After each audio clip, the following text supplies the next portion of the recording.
Ақылдың кені арнасына тіркеліп, лайк басуды ұмытпаңыздар. Баланың бесігі, кең дүниенің есігі. Баланың бесігі, кең дүниенің есігі деп Төле би айтқандай, тіршіліктің бастауы бесіктен басталады. Бесік туралы аңызда көп, әпсанада көп.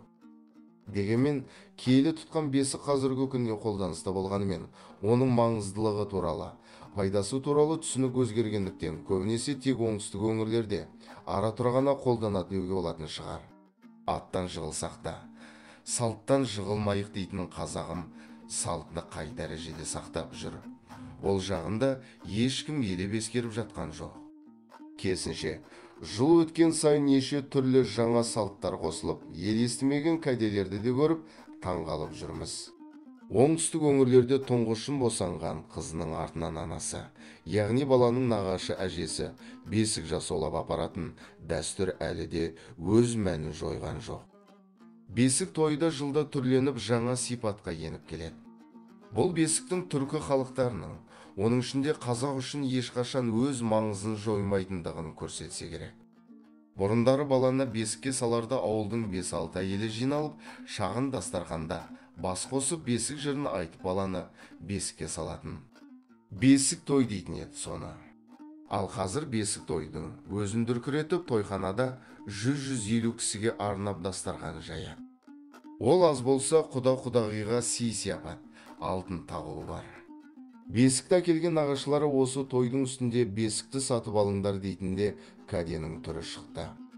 Баланы бесікке бөлуі салтын орындаған соң, нағашылары жақтан бесікті сатып алыңдар деп құдалар жағына талап қояды.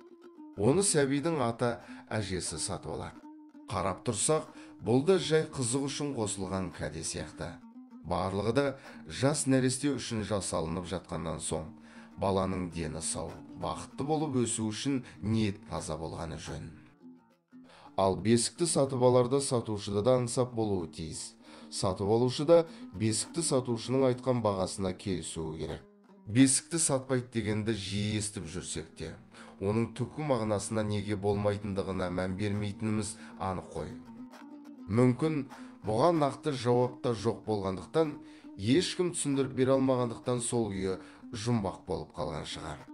Алайда, менің түсінгенім бойынша бесікті сату сол бесікте өсіп өнетін ұрпақтың өмір жолына, ағдырына тосқауыл қою секілді болып түйіледі. Сондықтан, саудаласпайтын бұйым болса, ол бесік екені анық. Ақылдың кені арнасына тіркеліп, лайк басуды ұмытпаңыздар.